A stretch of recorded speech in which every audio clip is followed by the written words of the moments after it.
Frankie Boyles!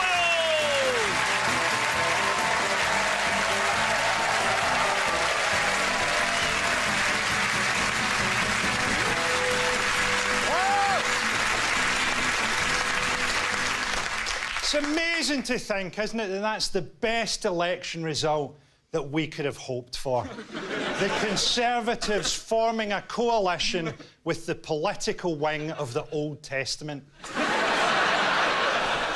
The Democratic Unionist Party. I always worry when I see that word democratic in a name. It's like Democratic Republic of North Korea. What's that word doing in there?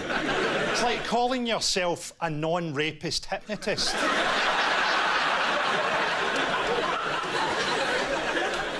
Of course, Theresa May can't really say that she's got a mandate anymore, because if the DUP hear the words mandate, they start screaming about sodomy. It's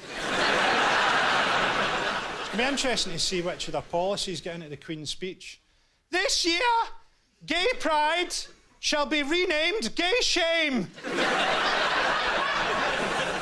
I think if this does restart trouble in Northern Ireland, the Conservatives are going to feel a deep regret that they can't sell them weapons. I've never really understood, to be honest, the link between homophobia and loyalism. Because the Orange Walk, I'm not saying the Orange Walk is gay. All I'm saying is, if I was trying to prove that I wasn't gay, that's not how I personally would go about it. Who are you calling gay? Fetch me my majorette stick and my big ribbon. I'm about to perform a wee routine that will leave you looking rather foolish. Of course, the favourite now to be Prime Minister is Boris Johnson, a cross between a head injury and an unmade bed. A bouncy castle with Alzheimer's. It's not just that he's the worst person for the job, he might be the worst mammal.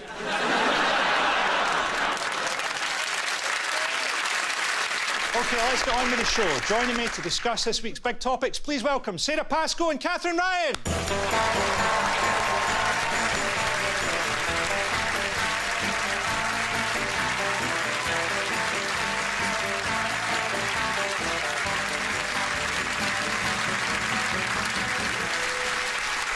Sara, have you been following the whole kind of coalition, minority government? I've stopped looking at the news. I've got a WhatsApp group called People I Agree With. Great. I only talk to them now.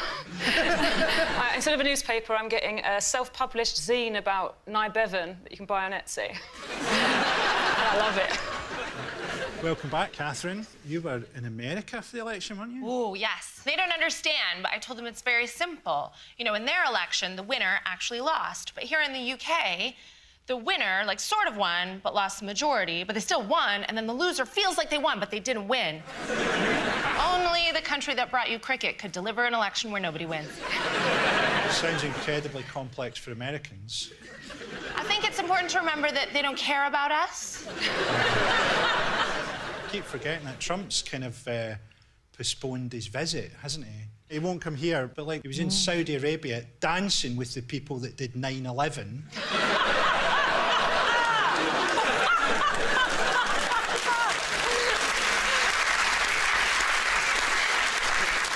Anyway, tonight I'll be making two propositions for us to discuss.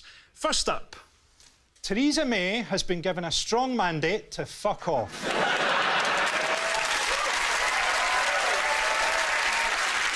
Joining us to discuss all the fallout from the election, please welcome Rob Delaney and data editor of The Guardian US, Mona Chalabi.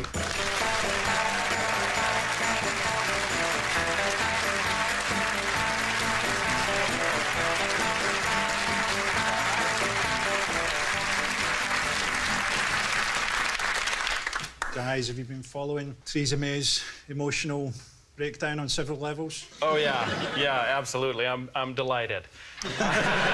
It's really great. She said she would quit if she lost 6 MPs, and she lost, let's see, twice that plus 1. And she's still there. And she's still there. But we'll see for how she's sort of there. For the moment. Because it wasn't 6. Good point. Yes. Labour overshot. What about you, Mona? You been enjoying it? I don't know, it's just been awkward to watch, hasn't it? A very, very uncomfortable viewing. I'm not sure if I completely agree with this statement, though, because she did actually increase her vote share quite significantly since 2015. It went up from 37% to 42%, and she got hugely more votes, and people keep on mentioning this. The thing to kind of keep in mind, though, is that Conservatives have actually done remarkably well on some measures, but because of the epic failure of other parties, they've scooped up loads of votes from UKIP voters and also from the SNP in Scotland. They increased the number of seats in Scotland from 1 to 13. It's kind of remarkable, right? Yes, it's horrifying that Scotland's actually done that to itself. Not like Scotland to self-harm in any way. But just the speed at which all of that has changed is sort of amazing, isn't it? That UKIP got a 13% vote share just 2 years ago and now barely managed to get 2%. They're now sort of the Lord Bucketheads of racism. Anyway, to clarify what we're talking about here, nobody doubts that if Theresa May had won a majority, she would have torn up our human rights while rising slowly into the air like Magneto. But she didn't. And now she looks like a cat that knows it's dying. The only significant difference between her and someone who thinks they are Prime Minister on a psychiatric ward is a salary. So Theresa May travelled around the country for the election. Every marginal that she visited, she lost. It's not like she's a bad leader. She's like patient zero of an anti-Tory virus. And in this week, where she should have been preparing for Brexit negotiations, she's literally sat right now in a room with the DUP, listening to someone say, "So, on to the question of juggling on the Sabbath." During the election, Boris Johnson tried to avoid the opposition, but was finally cornered in this excruciating moment on Sky News. Well, of course, it's very, very important for people to focus what the two potential leadership candidates... Why wouldn't you go head-to-head with me today, Boris? I'm being heckled by some Labour MP whose name... Andrew Gwynn, who's just come. I think if you want to come and join me, come on then, you big girls' blouse. Come on then, come on then, come on. Are you leaving the customs union? We are leaving the European Union. I asked him this last time. Boris, remember, I asked him this last time. Boris, I'm sorry to say yes. I'm so sorry. Don't be a pig. Okay.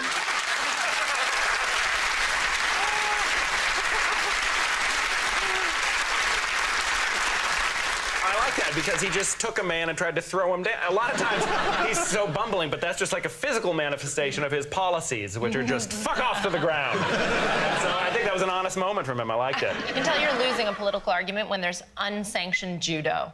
You have to hand it to Boris, though. At least he's having fun, because he thinks he's got a shot, whereas so many of the other people defending May now, it's just like flop sweat. You just want to mercy kill them. You see them trying to defend her, and you can tell they're just having diarrhea as they talk to the camera. So, good on him. But that's the thing, he's having a nice time because none of this can hurt him. Yeah. He's in such a privileged position, it's like he's playing Monopoly. Also, he's used to abuse from private school, isn't he? Don't make me feel sorry for him. Yeah, I sort of imagine he's from the kind of family where he comes home at Christmas and he has to put his name down for a hug or something. No.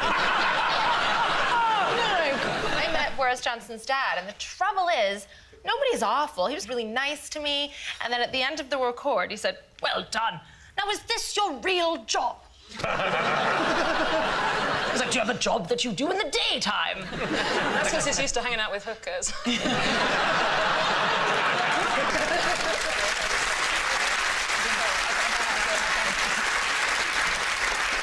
I have to say, for legal reasons, that is not the case. To the best of our knowledge. After Sunday's reshuffle, May's cabinet remained largely unchanged, except for one unexpected addition. Watch how a buoyant Michael Gove couldn't hide his joy at being welcomed back into government. I was quite surprised, I have to say. I was down in Surrey, and I was just enjoying the afternoon with a friend when suddenly the phone rang, and there was an invitation to go to number 10 Downing Street. Of course, I knew that today was reshuffle day, but I genuinely didn't expect this role. So I am delighted to be part of the government and delighted to be able to support Theresa. What I love about that story is just, like, the whole idea that he was really surprised when his phone rang because he was with his only friend. It's like, well, you're here! Do you think a telephone ever in history has been answered faster? Yes! He's kind of like... their thing now is they have to appeal to the youth vote that they've lost. And they've got, what, Michael Gove back? Why? Because he appears in children's nightmares or something. Mona, you've been looking at some stats to do at the election. Yeah, I was looking at, as appallingly as Theresa May did, she kind of did surprisingly well in some respects. So there's loads and loads of research on how women are just believed less than men, even when they say the same thing. And part of the reason for that is because women are 3 times more likely to use the expression "I think," whereas men tend to state their opinions as a matter of fact. So basically, if you're a woman and you want to say something like, "I think I want a sandwich," and you want to be believed, you need to say something like, "A man told me that I want a sandwich."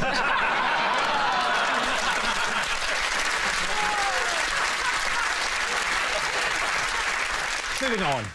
With Theresa May failing to gain a majority, she had no choice but to prop up her government with the help of the Democratic Unionist Party.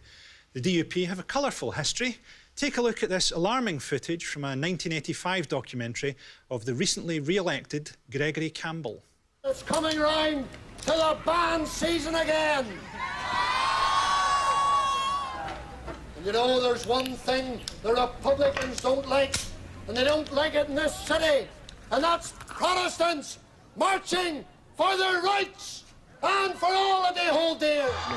I have no doubt that in that type of a situation, I would be out on the streets with the people. With arms? Yes, with arms.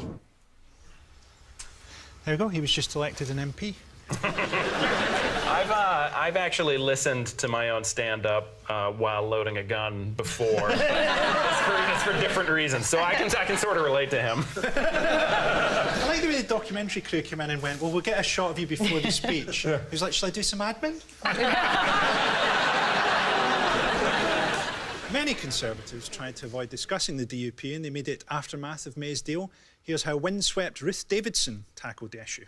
What I spoke to the Prime Minister about yesterday was the need for a categoric assurance that talking with the DUP would not result in any rollback of LGBTI rights in the rest of the UK, because as the Conservative Party, we are the party of equal marriage, we introduced it to the House of Commons, and also that we would use our influence to try and advance LGBT rights in Northern Ireland. And their assurances that I got. Ian Paisley, sorry.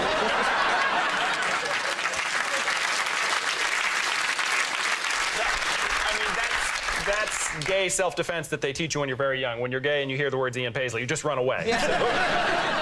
Ruth Davidson is a secret weapon, though, and they've got more plans for her. I mean, she is an LGBTI Scottish working-class Tory woman. They're like, listen, could you date a black lady and lose a limb? It's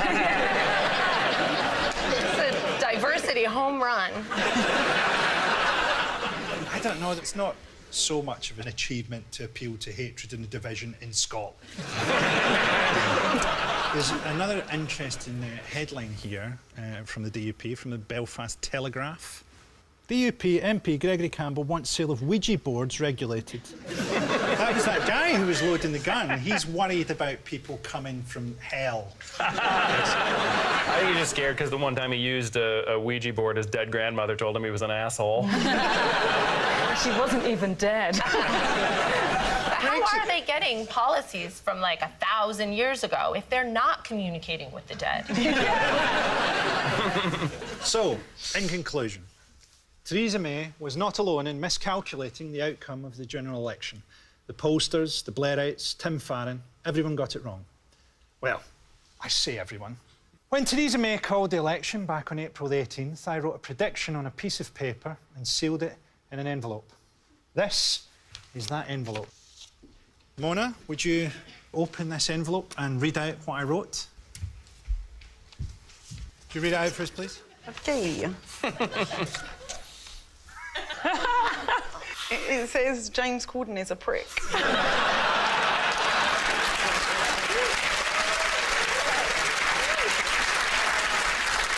Sorry about that, James, if you're watching. I think I sent you the wrong letter.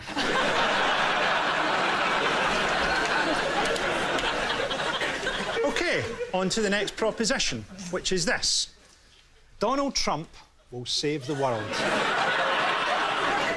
Of course, Trump is a very real disaster for everybody on Earth. He's pulled out of the Paris climate deal, probably because he decided he doesn't care what the climate is like in Paris. He's massively stepped up drone strikes, appointed a climate change denier as head of the Environmental Protection Agency, and nullified a bill blocking sales of guns to the mentally ill. But at least now the whole world has a common enemy.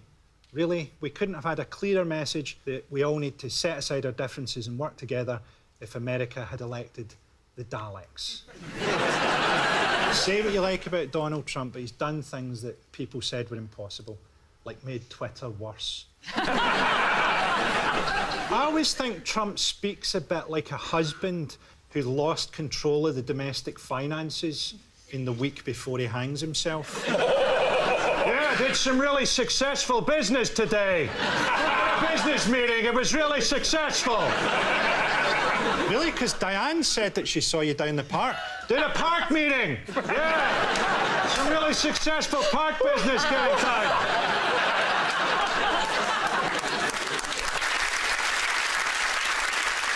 Rob, do you have any feelings about whether Trump could save the world? Yeah, I think he will. He's got some Scottish teenager is going to campaign so hard for Corbyn that he'll become the prime minister, I think, by October 15th, and then the U.S. will see that left populists can win in the U.K., and then we'll wipe out the GOP Congress in 2018, and then the world will be saved. Now, one of Trump's proudest moments of his presidency was setting the repeal of Obamacare in motion. Here he is celebrating that victory, surrounded by prominent Republicans. There we go, the cast of Prostate Cancer, the musical. Of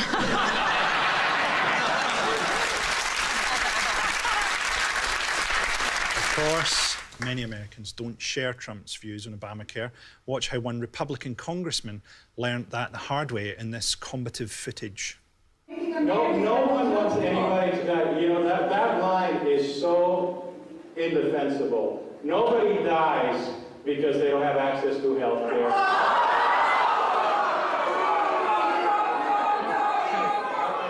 The only feasible economic plan you have is to build the border wall out of corpses of people you have denied health care service.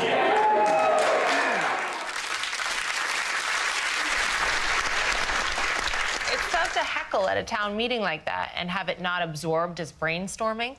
You know, it's like corpses for the wall. Can I say how many corpses it is? Please. It's 45,000 Americans each year who die directly as a result of not having health insurance. And it's so important to say these numbers because we are going in a similar direction. Yeah. It's petrifying. Yeah. But people keep on voting against their interests. It just doesn't make any sense. If you look at the way that every single constituency in the UK voted, constituencies where there was a bigger percentage of people in poor health voted Tory. Maybe they just want to die. Yeah. Get rid of the NHS, I want out of this. So, Trump makes a lot of gaffes, but take a look at him failing to understand what a metaphor is, something he does quite a lot. As George W. Bush said, the reason the Oval Office is round is there are no corners you can hide in. Well, there's truth to that. There's truth to that. There's certainly no corners. And you look, there's a certain openness, but there's nobody out there. You know, there is an openness, but I've never seen anybody out there, actually, as you can imagine. But what he meant was it all comes back to you. Sure. It does. But I think that's true anyway, but it does. Yeah.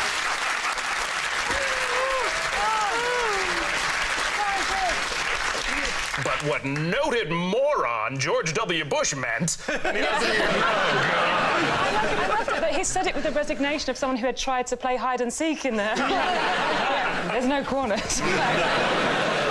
So, earlier this year, Trump embarked on his first international tour. While in Saudi Arabia, Trump sent his daughter Ivanka to address a social media conference instead of him. Take a look at this haunting footage of her trying to engage the crowd. We just came from the opening of a new center to combat terrorism and ideology around terrorism, and we saw that it was built in 30 days. 30 days. That is entrepreneurialism. Once again, we want to thank the Deputy Crown Prince for his vision, his hard work, and for the flawless execution of 2 amazing days here in Saudi Arabia. I think first up, don't say execution. But like Saudi contractors with people who are essentially slaves. I think that was a clever choice of words done intentionally, so everyone who was like zoning out because they were bored, like, flawless execution. But also, honestly, it's actually really, really dark and frightening. It came out this week. Factory workers who assemble her clothing line are paid £130 a month and are so impoverished that they can't even afford to live in the same house as their children. Like, they're just doing absolutely disgusting things. Yeah. Oh, you can see why she arrived in Saudi Arabia and went, oh, this looks good. Yeah. Melania saw how women were treated in Saudi Arabia and tried to claim asylum, apparently. I wonder about the First Lady, because she seems not a monster like him. As you can see in this news clip from a rally, she's often visibly frightened when public speaking.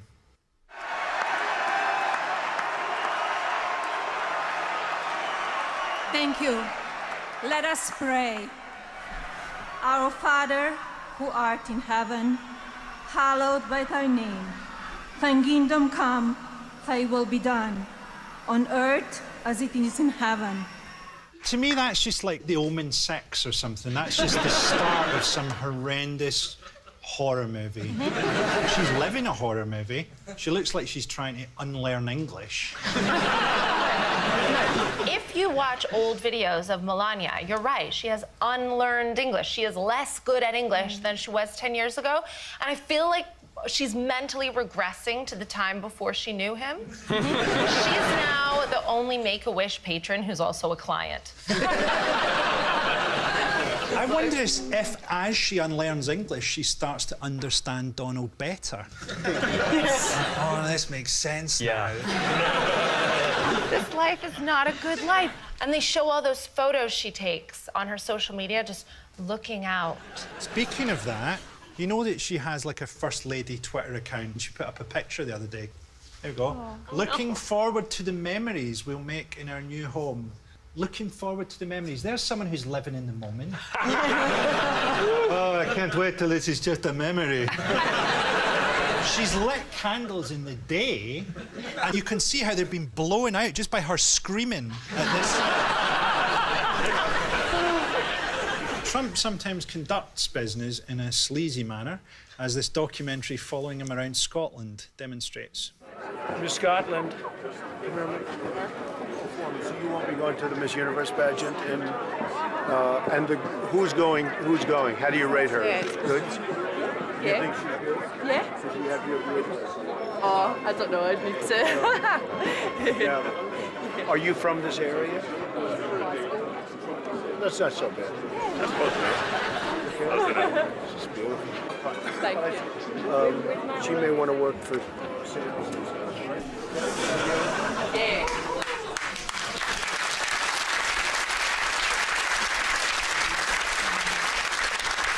Sales and stuff. I imagine there's a lot of stuff. That and stuff is working hard. The thing is, that is such a good example. I'm not saying anyone in the audience, but people at home, those guys who go up to girls they don't know at bus stops, and the girl politely laughs at you because you're terrifying. That's what it looks like. Yeah. Like, she doesn't like you. She's scared. Yeah. I was... You were naturally drawn to me, and it was fun. Over the years, Trump has put his name to many products, including in 2007 his own range of steaks. Here's Trump's enthusiastic endorsement for his steaks. When it comes to great steaks, I've just raised the stakes.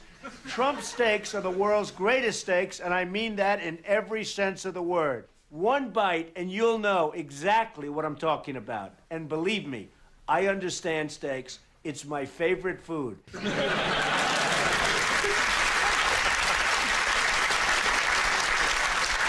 When he says he understands steak, I think he means I understand the word steak. That's actually postal steak. That's what he's selling you. You order steak, and because that's how hunger works. You go, in 5 to 7 days' time, I'll fancy a steak. Perhaps it'll be left with my neighbour. I subscribe to Reader's Digest and steak. Like, that was his business idea, to send meat through the post like a fucking kidnapper? Maybe this is his whole plan, though, that he's trying to just get bigger and bigger so he can build his steak brand. And, like, eventually, like, everyone in the world will get a steak. You know, like that U2 album, right, that nobody wanted. You just don't open the front door. You open your front door, there's a steak. Hey, he said he was going to save the world. He just fed everyone. Apart from the vegetarians. It's a free steak, Mona. So to sum up, Donald Trump will save the world. And how is he going to save it? Simple. By destroying all human life. He's going to save the world by fucking every single person who lives on it. Standing in an open robe with his shriveled, spray-tanned ballsack, pulsing expectantly, he points a tiny finger at the future of humanity and beckons it to his massive golden fuckbed. Humanity will form itself into a giant, hopeless vagina. I myself will be the clitoris. Or the anus, I haven't decided yet. Nor do I know if I'll be given the option. All I know for sure is that Trump is going to fuck us all. Every man, woman, dog, rhinoceros, rabbit, hooker, dwarf, chicken, James Corden, the Inuit. I only hope God films it. He could show the footage to other civilizations on other planets, both as a warning or as a bit of a treat. But the Earth itself will survive, and eventually, billions of years from now, the Earth will shake off its shame. Every trace of humanity will be gone, to be replaced by a fresh and wondrous ecology, teeming with life and hope, just in time for it to be obliterated by the exploding sun. And no one will ever know that Donald Trump saved the world, apart from God, of course, until he too forgets when he's eventually consumed by celestial dementia. Just time to thank my guests. Thanks to Sara, Pascoe, Katherine, Delaney and Mona Chalabi.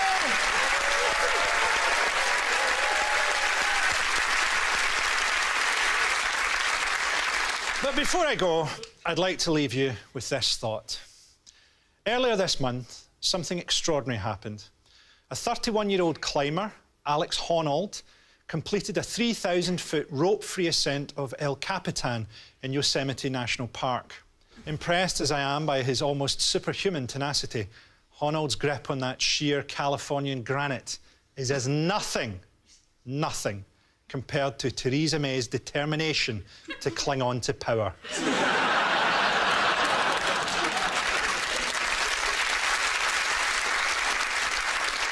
She has almost no footholds left, only a few weirdly shaped crags of the DUP to claw at with her feverish fingertips. 1,000 feet from the ground with no safety net, no route up or down, just a howling gale of criticism buffeting her from all directions. And yet, she hangs on. She has no choice. Cling on or disappear, exist or die. And that's why, deep down, I admire her. In a way, I love her. Theresa May is all of us, clinging on to our hopeless lives, our shitty dreams.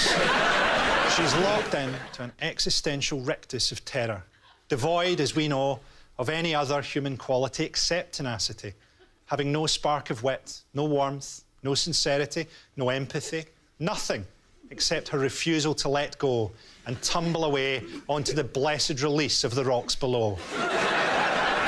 What a fucking monster. Good night.